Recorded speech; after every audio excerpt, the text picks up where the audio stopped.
Yes, Young Africans wana waliweza kumtambulisha kocha msaidizi mpya kabisa ambaye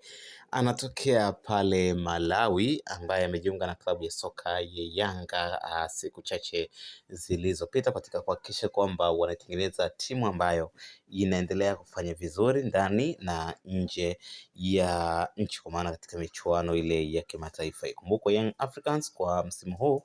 wapo kama wawakilishi katika lile kombe la ligi ya mabingwa barani Afrika, CAF Champions League, ambapo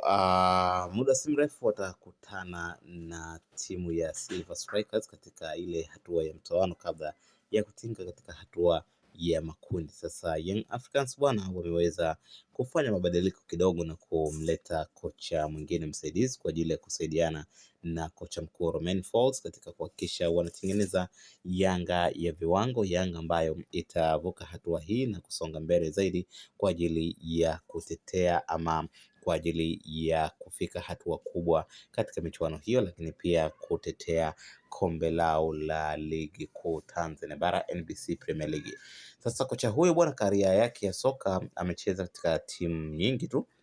na hapa nimekusogezea baadhi ya timu ambazo ameweza kucheza, lakini pia nikukumbushe mara ya mwisho kabisa kabla ya kujiunga na klabu ya soka ya Yanga, kocha huyu alikuwa ni kocha mkuu wa timu ya taifa ya Malawi, na Young Africans wameona ubora wake na uwezo wake, na ndio maana wakaamua kumapproach ili ajiunge na klabu hiyo kwa ajili ya kusaidizana na Romain Folz.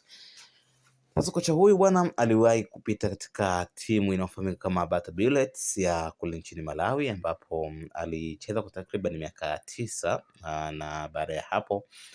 alitimikia timu ya Kaizer Chiefs, timu ambayo inacheza ligi kuu ya South Africa, na katika timu hizi zote mbili pia alikuwa ni nahodha. Kwa hiyo ni moja kati ya watu ambao wana historia kubwa sana katika career ya soka kipindi ambacho wanacheza kama wachezaji wa ndani, lakini pia baada ya kutoka Kaizer Chiefs aliweza kwenda Moboka Swallows, ambapo hii nayo inapatikana pale pale South Africa, na alihudumu kwa muda mrefu hadi career yake ya soka ilipofikia tamati, na baadaye akawa kocha mkuu wa vilabu mbalimbali kabla ya kukabidhiwa mikoba ya kuinoa timu ya taifa ya Malawi. Kwa hiyo ni mmoja kati ya makocha ambao wako vizuri sana, wana uwezo mkubwa, lakini pia wamekuwa na muda sahihi, tuseme ni muda sahihi kwa klabu ya Yanga kuwa na kocha kama huyu, kwa sababu tumeona Romain Folz kwa namna fulani kama analegalega. Kwa hiyo akisaidizana na kocha huyu itakuwa ni jambo zuri zaidi ambalo litaifanya Young Africans kuwa na kikosi kipana, lakini pia